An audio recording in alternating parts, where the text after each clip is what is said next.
Buongiorno e benvenuti al TG Sicilia, i titoli di questa edizione. Appalti truccati in Sicilia, conclusi gli interrogatori preventivi, c'è attesa per la decisione del GIP. Per lunedì intanto convocato un vertice di maggioranza, il primo senza DC.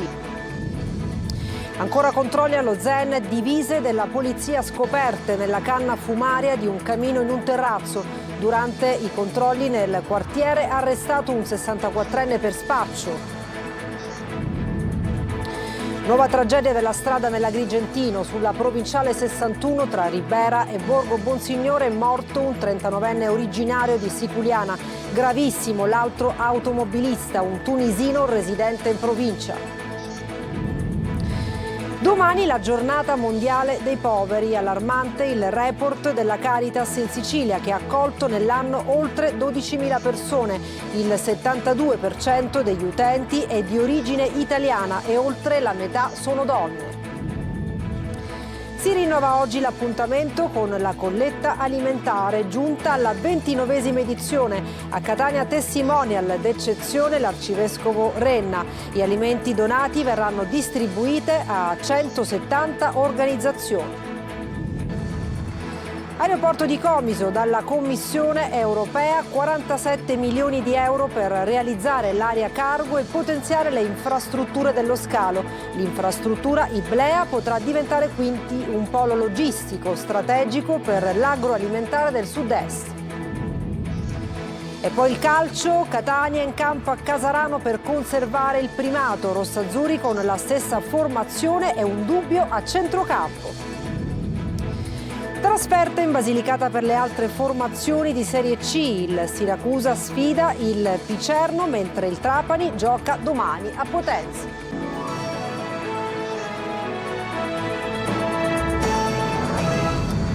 Dunque ben trovati, conclusi gli interrogatori preventivi, c'è attesa per le decisioni del GIP nell'inchiesta sui presunti appalti truccati in Sicilia.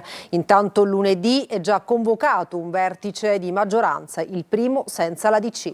Manlio Viola.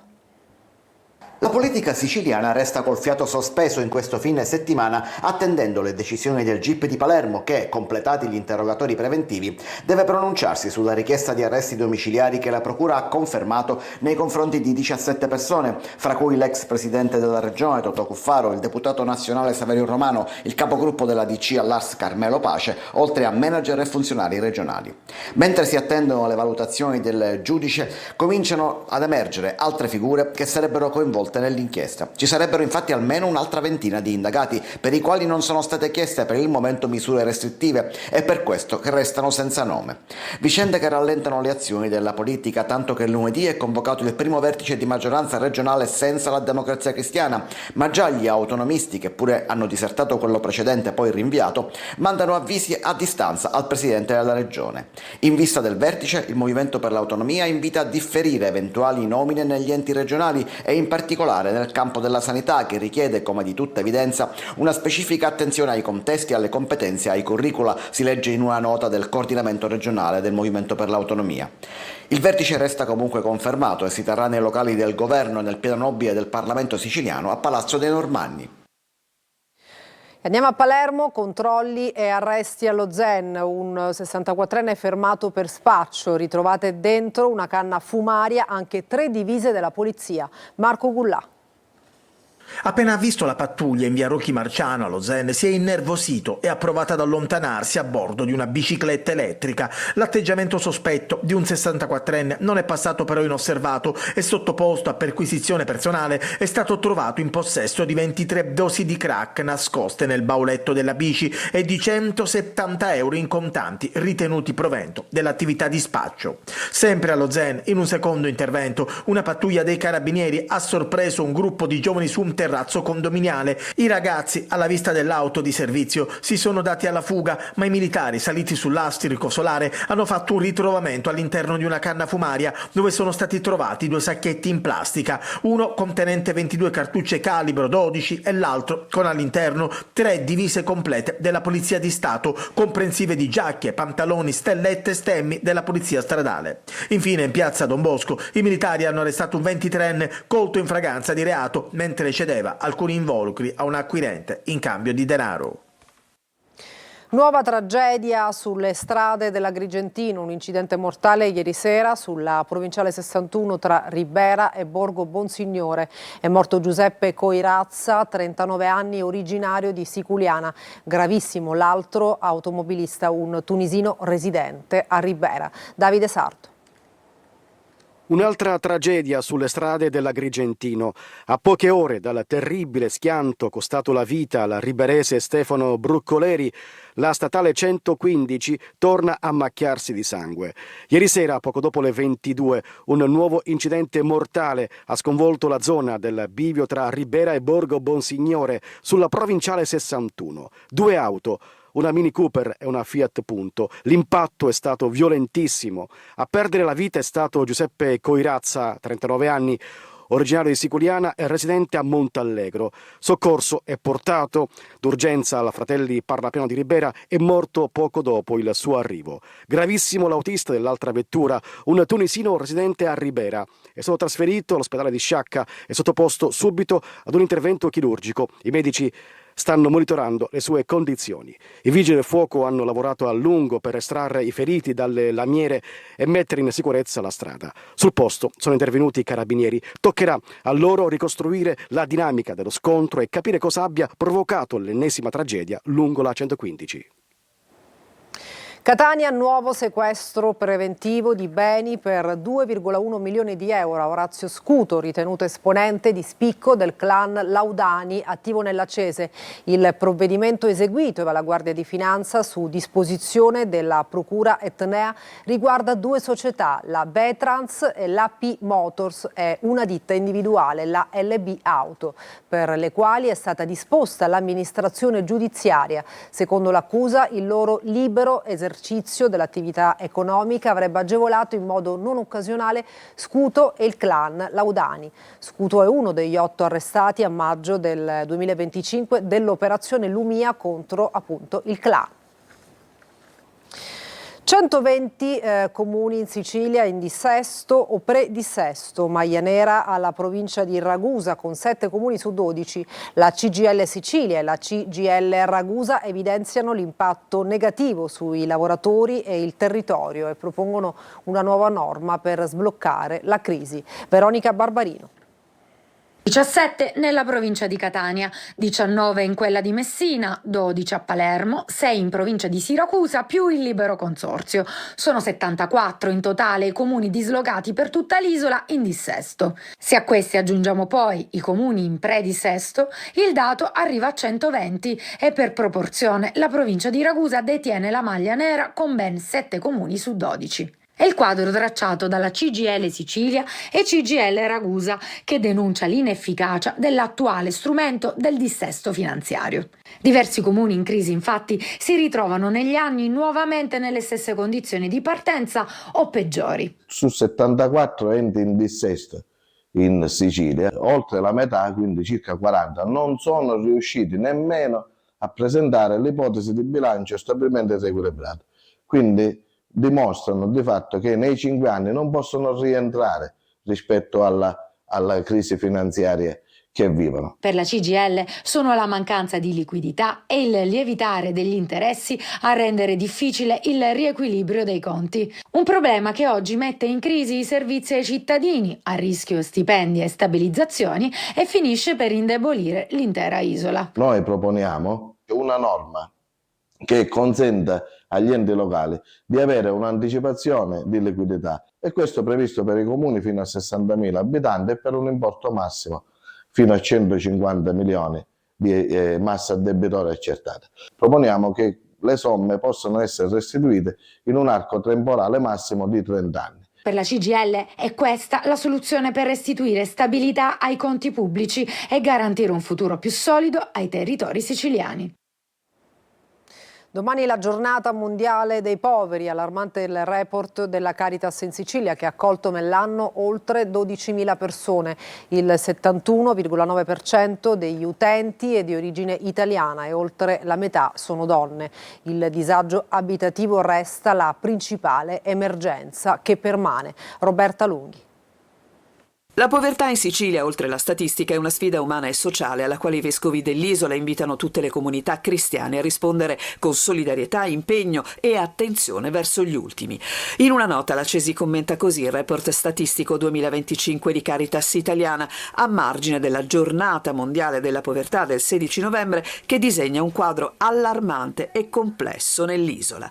Nei 182 centri di ascolto delle 17 diocesi siciliane sono state accolte 12.351 persone, pari al 4,4% del dato nazionale. Il 71,9% degli utenti è di origine italiana, metà sono donne. Il disagio abitativo resta la principale emergenza che permane nonostante la presenza di tanti immobili nel territorio della Sicilia.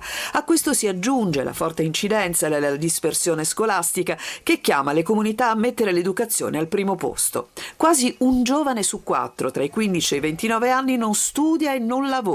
Aumentano gli occupati, ma soprattutto con contratti part-time o stagionali che non garantiscono autonomia. In alcuni territori il fenomeno si intreccia con forme di sfruttamento. Infine, si legge ancora nella nota della CESI, cresce la questione legata all'aspetto sanitario e alla salute mentale. Caritas rileva un aumento della fragilità psicologica e della richiesta di supporto, fattori che segnano il confine tra il rischio di cadere nella povertà assoluta e la possibilità di rialzarsi.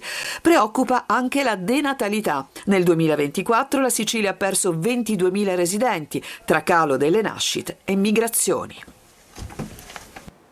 E si rinnova oggi l'appuntamento con la colletta alimentare giunta alla 29esima edizione. A Catania Testimonial d'eccezione l'Arcivescovo Renna. Gli alimenti donati verranno distribuiti a 750 organizzazioni. Tonino De Mana. Olio, legumi e carne scatola, conserve di pomodoro, alimenti per l'infanzia, pasta, riso e tanto altro. In quasi 12.000 supermercati italiani è gara di solidarietà con la 29esima giornata nazionale della colletta alimentare, promossa dalla Fondazione Banco Alimentare. Testimonial d'eccezione a Catania l'Arcivescovo Renna che abbiamo intercettato di buon mattino proprio alla cassa. Ho cercato di fare anche io la mia parte, si cerca di, nei limiti del possibile, di essere accanto a tutti. La carità è quella che dà speranza, è il segno più bello del Giubileo. L'esercito dei volontari in pettorina arancione in pochi minuti riempie i primi cartoni per la soddisfazione del presidente del Banco Alimentare Sicilia, Pietro Maugeri. Questo è un bellissimo gesto di solidarietà e di carità. Come ci siamo detti nelle scorse settimane, la carità educa. Aiuta chi non ne ha. Gli alimenti donati verranno distribuiti a 750 organizzazioni. Solo in Sicilia la rete Banco Alimentare assiste quotidianamente 285.000 persone. 47 milioni di euro per realizzare l'area cargo e potenziare le infrastrutture dell'aeroporto di Comiso. Arrivano dalla Commissione europea che ha approvato il piano di sviluppo dello scalo. L'infrastruttura Iblea potrà diventare quindi un polo logistico strategico per l'agroalimentare del sud-est. Veronica Barbarino. L'aeroporto di Comiso, che per anni è stato sospeso tra grandi ambizioni e profonde incertezze, vive oggi una nuova accelerazione. La Commissione europea ha approvato il piano di sviluppo dell'aeroporto Pio La Torre, giudicandolo pienamente compatibile con la normativa sugli aiuti di Stato. Un via libera che sblocca 47 milioni di euro del Fondo Sviluppo e Coesione, destinati alla realizzazione dell'area cargo e al potenziamento delle infrastrutture. Un passaggio tecnico, ma soprattutto politico, che potrebbe trasformare lo scalo in un vero nodo strategico della logistica siciliana. L'idea di un polo merci a Comiso non è nuova ed è stata oggetto di discussione. Tra il 2016 e il 2018, infatti, diversi studi avevano sollevato dubbi sulla sostenibilità del progetto per mancanza di volumi e forte concorrenza di Catania, rischiando di creare un'infrastruttura sottoutilizzata. Ma il quadro oggi è cambiato. La Regione ha inserito il cargo tra le opere prioritarie e sono stati avviati bandi, progettazioni e primi contatti con operatori della logistica. A fare la differenza è soprattutto la crescita del comparto agroalimentare nel sud-est siciliano, oggi più strutturato, orientato all'export e bisognoso di trasporti rapidi per i prodotti deperibili. Il progetto approvato a Bruxelles non riguarda solo un terminal merci, ma un vero polo logistico intermodale con magazzini, servizi doganali, viabilità rinnovata, miglioramento delle infrastrutture di volo e piattaforme digitali. Una trasformazione trasformazione che potrebbe alleggerire la pressione sull'aeroporto di Catania e riequilibrare i flussi regionali. Per Comiso i 47 milioni in arrivo quindi rappresentano una grande sfida dove tutto adesso dipenderà dalla capacità del territorio di attrarre operatori, generare volumi e costruire una filiera logistica competitiva. Catania scatta la campagna anti-influenzale 2025-2026. L'obiettivo è tutelare la salute pubblica con particolare attenzione alle categorie cosiddette vulnerabili. Scopriamo insieme chi sono stati i primi ad immunizzarsi. Tonino De Mana. In ordine cronologico, un'anziana catanese, il direttore sanitario del Canizzaro Diana Cinà e il direttore di epidemiologia dell'ASP di Catania Mario Morello. Sono i primi 3 ad immunizzarsi nell'ambito della campagna di prevenzione e controllo dell'influenza 2025-2026. L'iniziativa ha l'obiettivo di incrementare la copertura vaccinale con particolare attenzione alle categorie cosiddette vulnerabili. È fondamentale la vaccinazione antinfluenzale per noi e soprattutto anche per tutti quelli che ci stanno accanto, per le persone anche fragili, perché può avere conseguenze, come dicevo appunto, anche mortali.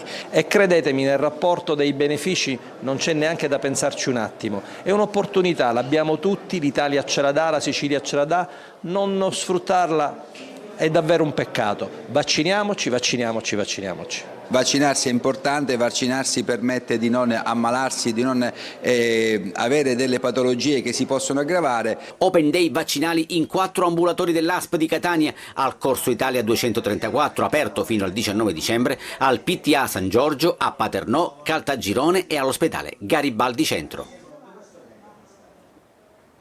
Ad Aci Trezza 3 fioriere a forma di prua di barca, un progetto di arredo urbano che si avvale del mestiere di un antico maestro d'ascia. È intitolato a 3 donne contemporanee. Adelaide Barbagallo. 3 fioriere come le barche realizzate per la pesca delle sardine, posizionate ad Aci Trezza nello slargo con l'iconica Casa dei Pescatori davanti l'ingresso alla Casa del Nespolo e a Villa Fortuna, tradizionalmente adornate come delle spose per incontrare il mare.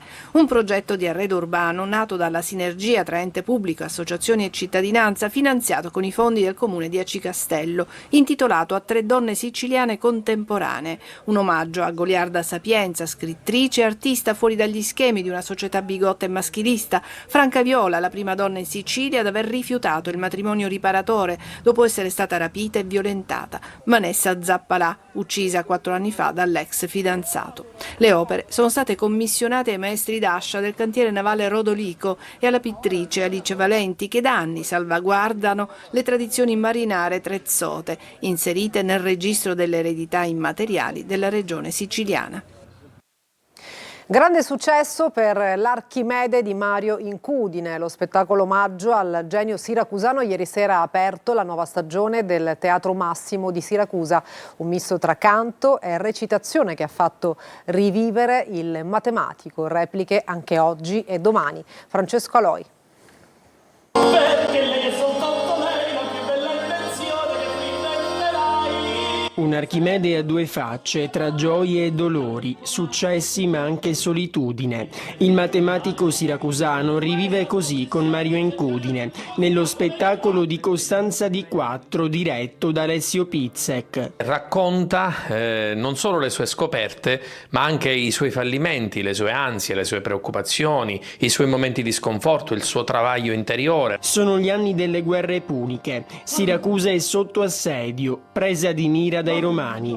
Un soldato sta per colpire Archimede, ma prima il genio trova il tempo per ripercorrere la sua vita. Perché solo i pazzi possono ostinarsi a cercare la verità oltre ogni innegabile silenzio. Ci racconta una grecità in cui la parola, il logos, la cultura combatte la brutalità della guerra. E ne approfitta anche per dialogare con le nuove generazioni. Il coraggio di vivere non ha niente a che vedere con i calcoli, le stelle, i numeri, le macchine, no? C'è una frase chiave in tutto lo spettacolo che dice Archimede al soldato: prima di agire chiedetevi il perché. No, che non vuoi. Una messa in scena che diventa un omaggio alla città, un misto tra recitazione e canto, dove la musica dal vivo crea la giusta atmosfera. Così è stata inaugurata la nuova stagione del Teatro Massimo. E adesso una pausa, tra poco lo sport, non mancate.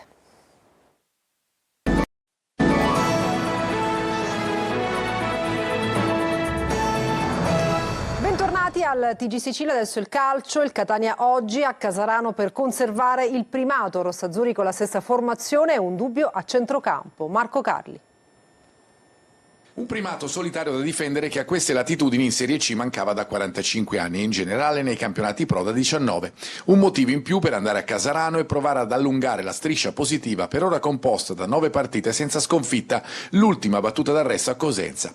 Contro il Catania avrà un avversario in crisi di risultati ma sempre propositivo come gioco. 5 sconfitte di fila, compresa la Coppa Italia, ma anche un avvio di stagione ultra positivo per una neopromossa che vale comunque 18 punti in classifica conditi dal capocannoniere del girone Chiricò, vecchia conoscenza, che ha realizzato 9 gol e ha fornito 6 assist. Insomma, per dirla con Toscano, ogni partita è importante e questa vale tanto. La squadra in Puglia da giovedì sera, ieri ha sostenuto la rifinitura vicino a Bari, mentre Aloi è stato operato a Bologna per la ricostruzione del legamento crociato anteriore del ginocchio sinistro, operazione perfettamente riuscita. Tornando alla partita, a centrocampo il vero ballottaggio, con Corbari favorito su Quaini. Il mediano ex Entella ha colpito Toscano non solo per la qualità, ma anche per il carattere e la disponibilità al sacrificio. Può partire dall'inizio, anche perché Quaini di Tacchio sono in regime di diffida. In attacco Caturano avrà altri minuti per viaggiare verso il rendimento che vuole e i numeri che ha sempre mostrato. D'Ausilio dovrebbe essere ancora pronto a subentrare, anche se in settimana è stato provato come alternativa di Lunetta,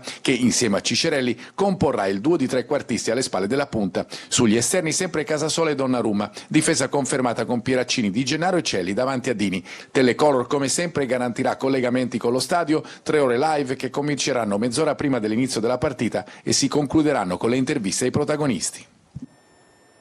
Trasferte in Basilicata per le altre formazioni di Serie C, Siracusa impegnato oggi a Picerno, mentre il Trapani gioca domani a Potenza. Sergio Colosi. Potenza-Trapani vale un posto nei play-off. Divise da una sola lunghezza, le due squadre avversarie domenica al Viviani puntano allo stesso obiettivo ma attraversano periodi di forma differenti. Granata reduci da 3 successi consecutivi, un triplo 2-1 contro Audace Cerignola, Crotone e Picerno, all'inseguimento di un piazzamento nella parte alta della classifica. Percorso inverso per un Potenza in crisi dopo una buona partenza. In settimana è cambiato il direttore sportivo, Di Bari per De Vito. Il tecnico De Giorgio potrebbe essere ai saluti senza un cambio di rotta. Più certezze invece in casa Trapani, dove prestazioni e risultati hanno restituito fiducia al gruppo di Aronica dopo la precedente flessione. Assenti gli squalificati Benedetti, che sconta l'ultima di 4 giornate, e Di Noia fermato per un turno. Confermato il tridente Grandolfo, Fischnaller, Vasquez. Dalle 14.30 di oggi Siracusa in campo a Picerno, sfida salvezza incerta, azzurri senza punti in trasferta ma reduci da 2 vittorie negli ultimi 3 incontri. In caduta libera il Picerno che non vince da 1 mese e mezzo, 29 settembre 2-1 al Foggia, scelte obbligate per Turati, 20 convocati, 7 gli assenti, Sciapole e Gudelevicius impegnati con la nazionale lituana Under 21 e gli infortunati Alma, Capanni, Di Paolo, Iobbe e Puzzone. Adesso il calcio a 5, vittoria in rimonta per la Meta Catania che batte 3-0 Mantova portandosi a +3 sulla coppia di inseguitori Torino e Sala Consilina. Gli ospiti passano in vantaggio, poi salgono di ritmo, pareggiano con Turmena e ribaltano il risultato con Giulio Musumeci. Il tris arriva grazie a un'autorete di Cabeca. Nel finale Sacon sfiora il poker. E per questa edizione è tutto, TG Sicilia torna alle ore 20, grazie per averci seguito e buona giornata.